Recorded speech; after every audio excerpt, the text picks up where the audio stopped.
Some of the oldest dressings available today that can still be immensely useful for certain wounds are what we call wet to dry dressings.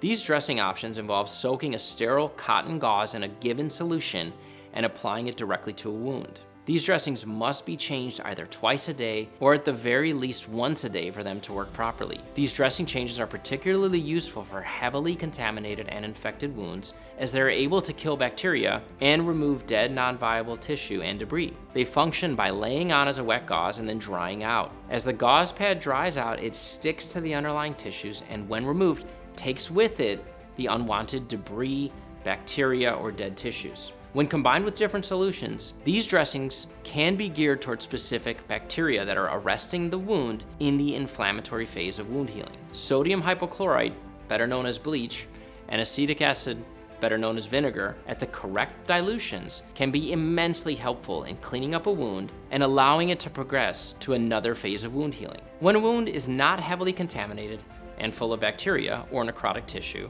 then wet to dry dressing changes are typically not the best option, as they can be somewhat more irritating to the body's own cells that are trying to help close the wound. In these circumstances, the wound care provider is looking for a dressing option that will kill bacteria while providing the most appropriate moisture balance for the wound. There is a saying in wound care that if a wound is dry, then make it wet, or if a wound is wet, then make it dry.